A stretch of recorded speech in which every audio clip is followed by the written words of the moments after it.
ही प्यारी कथा सुखदेव स्वामी कथा के क्रम में श्रवण कराते हुए कहते हैं, एक पौंड्रक नाम का वासुदेव था, बन गया था काशीराज। भगवान ने उसका भी उद्धार कर दिया। और कृष्ण स्यासीत सखा कश्चित ब्राह्मणो ब्रह्मवित्तमा विरक्त इंद्रियार्थेषु प्रशांतात्मा जितेन्द्रिय। बंधुओं, भगवान कृष्ण के एक मित्र थे। भगवान कृष्ण के एक मित्र थे, उनका नाम था सुदामा। कृष्ण स्यासीत, आसीत माने था। कौन? मित्र। कश्चित मीन्स कोई। और कैसा था?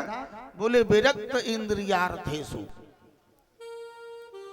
विरक्त इंद्रियों को जीत जिसने रखा था, प्रशांत आत्मा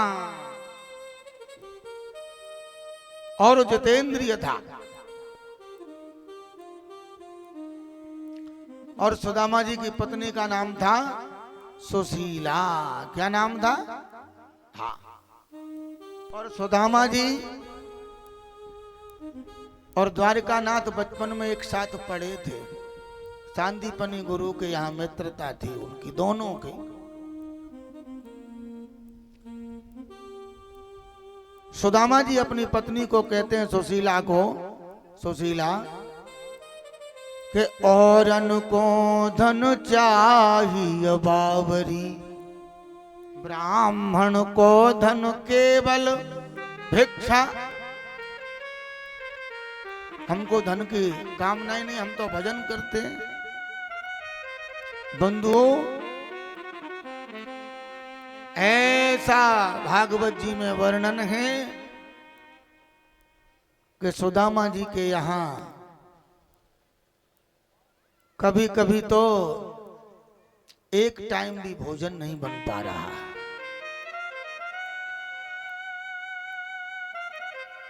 ऐसी स्थिति, फिर भी कोई चिंता नहीं।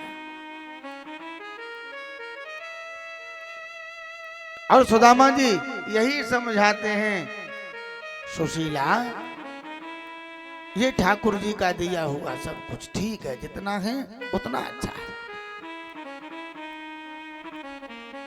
क्योंकि ध्यान देना, सुदामा जी दरिद्र नहीं थे। दरिद्रो अस्तु असंतुष्टा। जो असंतोषी होता है वो तो होता है दरिद्र। सुदामा जी असंतोषी नहीं है।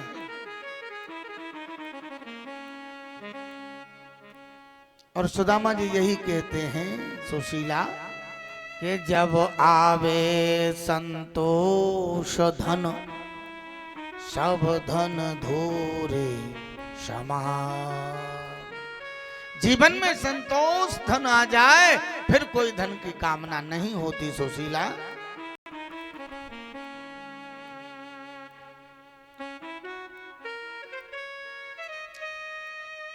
जब महाराज स्थिति ऐसी आ गई कि किसी दिन तो जल पी करके ही दोनों दंपतियों को रहना पड़े, तब एक दिन सुशीला ने कहा सुदामा जी से, पतिदेव मैंने सुना है तुम्हारे मित्र हैं, मैंने ये सुना है तुम्हारे मित्र हैं द्वारिकानाथ। क्या आपका मिलने का मन नहीं होता कृष्ण से? क्या एक भी बार मन नहीं होता मिलने का? सुदामा जी कहते हैं, सुशीला मन तो होता है, लेकिन क्या करें, गुरु के पास, मित्र के पास है, खाली हाथ नहीं जाना चाहिए, है ना। और सुशीला अपने घर में तो कुछ है नहीं, क्या ले जाऊं?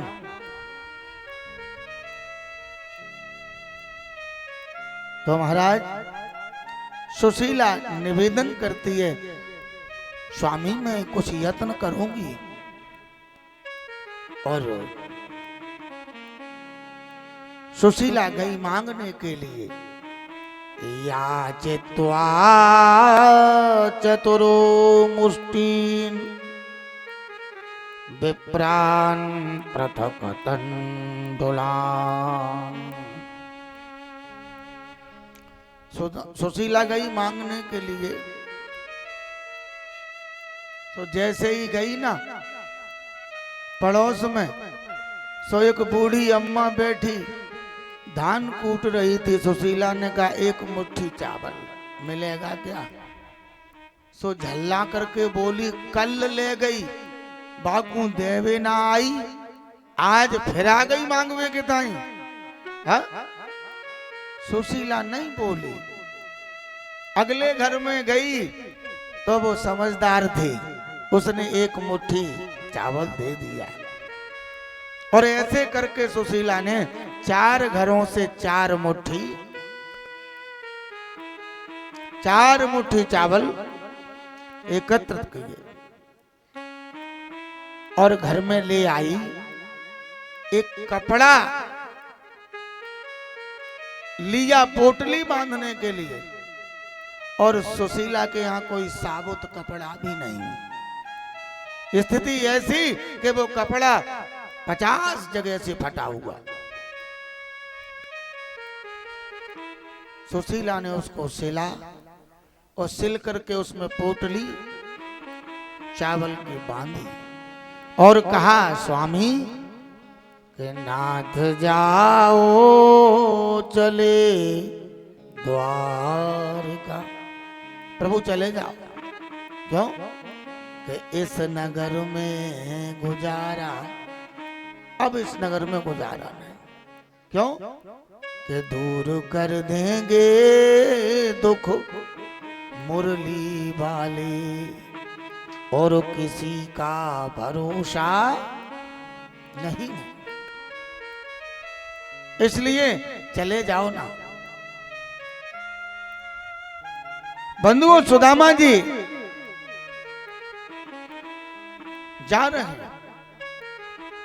रास्ते में इतने दुबला पतला शरीर सुदामा जी का कि चलते चलते पहुंच गए गंगा के तट पर। कोई नाविक नहीं, कोई मल्लाह नहीं। अब रास्ता पार कैसे करूं? बंधुओं, भक्ति शक्ति स्वरूपा माताओं, हमारे प्रभु मल्लाह बन करके आ गए कि किसी को पार जाना है क्या? सुदामा जी बोले जाना तो है, लेकिन रुपया पैसा नहीं है। लेकिन मल्लाह बन करके आए। प्रभु ने कहा, बोले हम तो बगैर पैसे वालों को पार करते, बगैर पैसे वालों को पार करते। आप तो बैठ जाओ नाव में, मैं आपको पल्ली पार कर देता हूं। और सुदामा जी को पल्ली पार कर दिया। प्यारे, सुदामा जी पे चला नहीं जाता। भूख लगती है, प्यास लगती है, और जिंदगी अब उदास लगती है। कैसे आऊं मैं द्वारिका तेरी, अब आस भी निराश लगती है। हे प्रभु, भूख भी लगती है, प्यास भी लगती है, जिंदगी उदास, थकान शरीर में हो गई।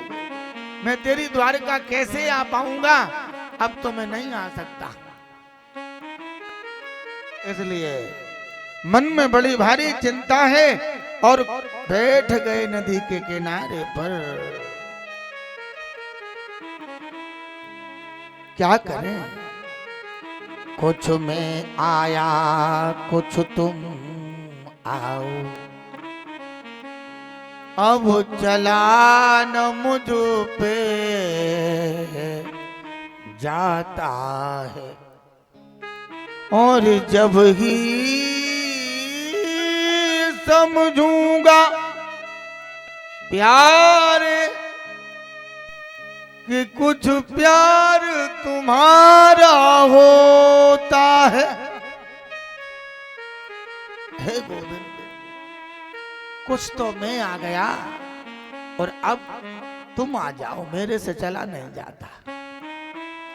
जब ही मैं समझूंगा कि भक्त के लिए कुछ स्नेह कुछ प्रेम तुम्हारा होता है।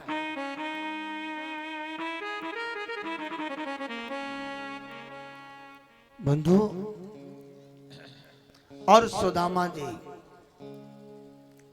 उसी रेती में लेट गए, सो गए, थकान थी।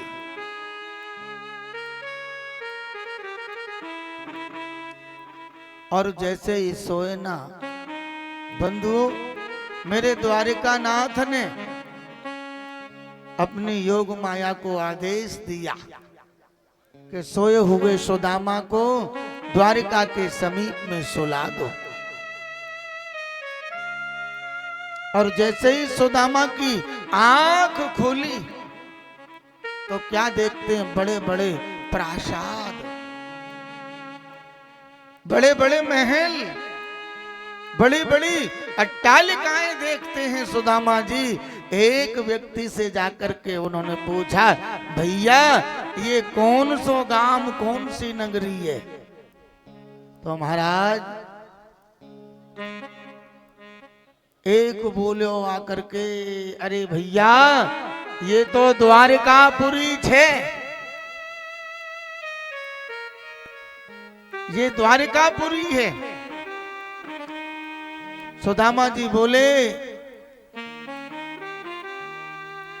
इसमें हमारा मित्र रहता है,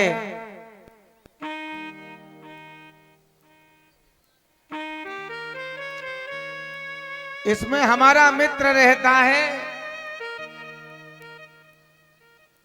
और महाराज उसका नाम है कृष्ण। बंधुओं, सो महाराज उस व्यक्ति ने कहा, बोले कृष्ण और तुम्हारा मित्र? समझने में तो नहीं आता, कहां तुम और कहां कृष्ण द्वारिका नाथ। बोले तुम्हारा मित्र तो नहीं रहता, यहाँ जो है राजाधिराज है कृष्णचंद्र महाराज का तो महल है। तो सुदामा जी बोले तेरा महाराज होगा, हमारा तो वो बचपन का मित्र है। हमारा कौन है? बचपन का मित्र, तेरा होगा। बंधु सुदामा जी चले आ रहे हैं, और जैसे ही सुदामा जी आए ना, और द्वारपाल खड़े थे तो उन्होंने रोक दिया। अरे बोले कहां जाते हो, किससे मिलना है? बोले अपने मित्र से मिलना है। परम वंदनीय भ्राता स्मरणीय सुखदेव स्वामी वर्णन करते हैं, राजन परीक्षित सावधान होकर के सुनना। द्वारपाल गया और प्रभु के पास जाकर के बोला, बोले प्रभु शीस पगा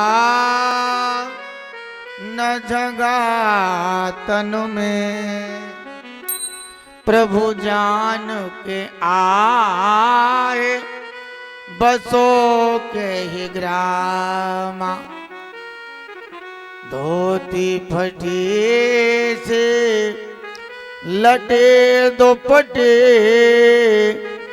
आरो पाय उपा नहीं की है श्यामा। द्वार खड़ो दुज दुर्बल एक रहो किशोर वसुधा अभिरामा। पूछत दीन दयाल को धाम और बतावत आपनो नाम सुदामा। द्वारपाल ने जाकर के कहा, बोले प्रभु एक ब्राह्मण दुबला पतला फटी सी धोती पहने हैं, आधी ओढ़े आधी पहने, और महाराज सर पे पगड़ी नहीं, पैरों में जूते नहीं, ऐसा है। एक दुर्बल व्यक्ति द्वार पर खड़ा है और वो अपना नाम सुदामा बताता है। और जैसे ही मेरे प्रभु ने सुना कि सुदामा, सो दौड़ करके मेरे प्रभु गए और सुदामा को अंक में भर लिया। बोलिए द्वारिका नाथ की।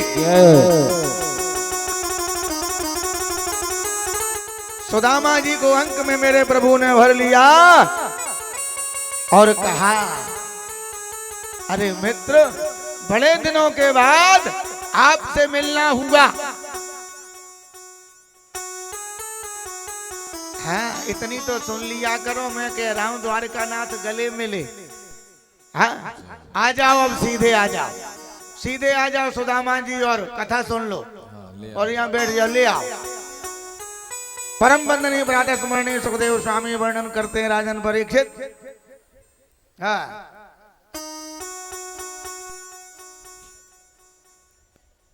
बंधुओं ध्यान देना, मेरे द्वारिका नाथ ने रुक्मणी से कहा पानी का जल का लोटा लेके आओ, पानी लेके आओ लोटे में, ब्राह्मण देवता के पांव प्रक्षालन करना है? रुक्मणी जी ने देर लगा दी और जैसे ही मेरे प्रभु ने देखा तो सुदामा जी के पैरों में तमाम कांटे।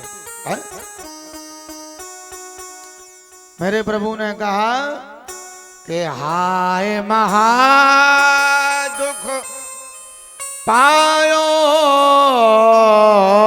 सखा, तुम आए इतेन किते दिन खोए,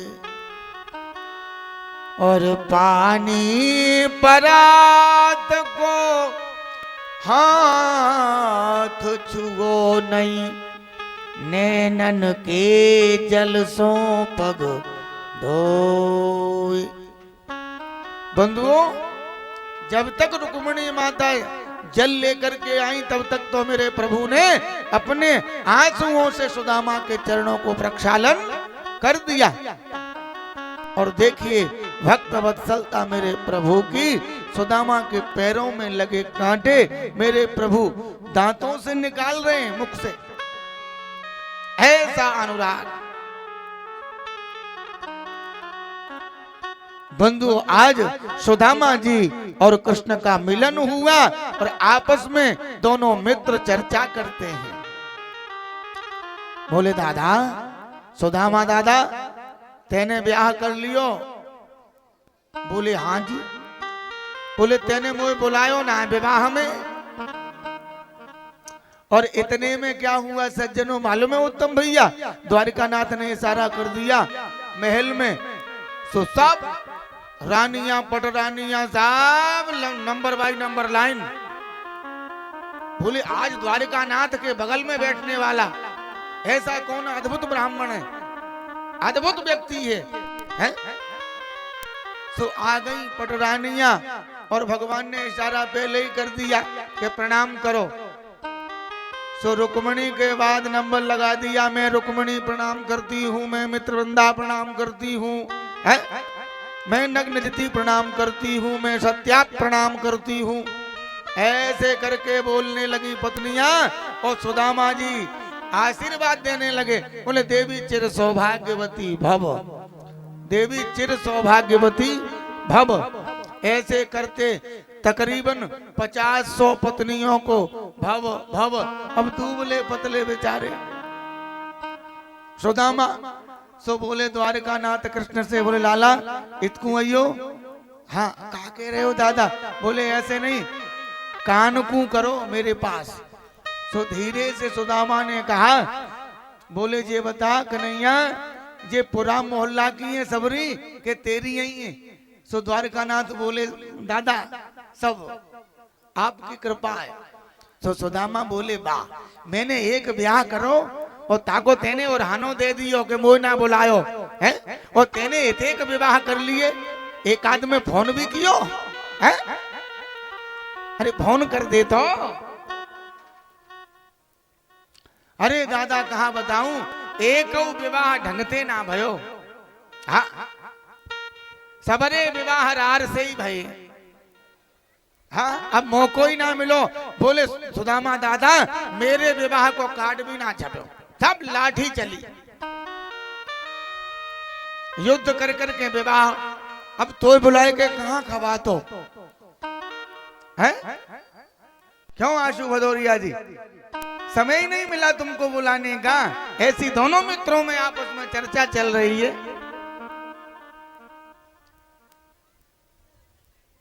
और महाराज सुदामा जी ने कहा सुन कन्हैया, एक काम कर कृष्ण, इन सबरिन के बदले में तू मोको प्रणाम कर ले और मैं तो को आशीर्वाद दे दूं तो सबरिन को मिल जाएगा। अब तो महाराज द्वारकानाथ ने प्रणाम कर लिया और आदेश दे दिया, बोले जाओ ब्राह्मण देवता को भोजन की थाली लगा के लाओ। अब 56 प्रकार का भोजन थाली सामने। अब सुदामा जी ने क्या कभी ऐसे भोजन किए थे, लेकिन सुदामा जी विवेकी पुरुष थे। उन्होंने कहा सुनो, पहले द्वारकानाथ कृष्ण शुरू करेगा, उसके बाद मैं खाऊंगा, तो मुझे पता लग जाएगा पहले ही कि इसके बाद ये खाना चाहिए। हाँ? और अगर मैंने खाने में गड़बड़ कर दिया तो ये रानियां ये सब हंसी करेंगी महल में कि बोले कैसा है द्वारकानाथ का मित्र है, इसे खाना भी नहीं आता।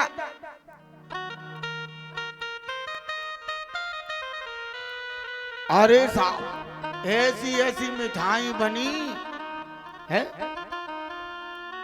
कैसी कैसी मिठाई बनी। कमला जी पूर्व प्रधान विमला है, तुम्हारा कमला और विमला है, नाम ही अलग अलग है। चलो कोई बात नहीं, अगर तुम्हारा नाम कमला है तो तुम्हारी बहन का विमला होगा।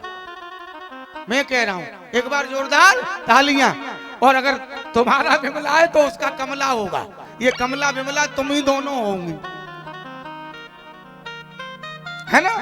पता कर लेना, बता देना। एक बार भाव से बोलो राधे राधे राधे। और जोर से बोलना पड़ेगा राधे। बंधुओं ध्यान देना, क्या गजब का है। दोने में तमाम प्रकार के मिठाई बर्फी बालूशाही चकाचक दोना ऊपर तक भर रहे हो है? तुम्हें मालूम है प्रेम भैया, दोना में मिठाई कैसी कैसी प्रकार की रखी थी है? अरविंद भैया है चकाचक भरो कर रो दोना। अरे दोना चरर मरर चर्रावे, हाँ अरे दोना चरर मरर चर्रावे और होए लड़ाई मिठाई में लड्डूगा बालू साई में। लडुआ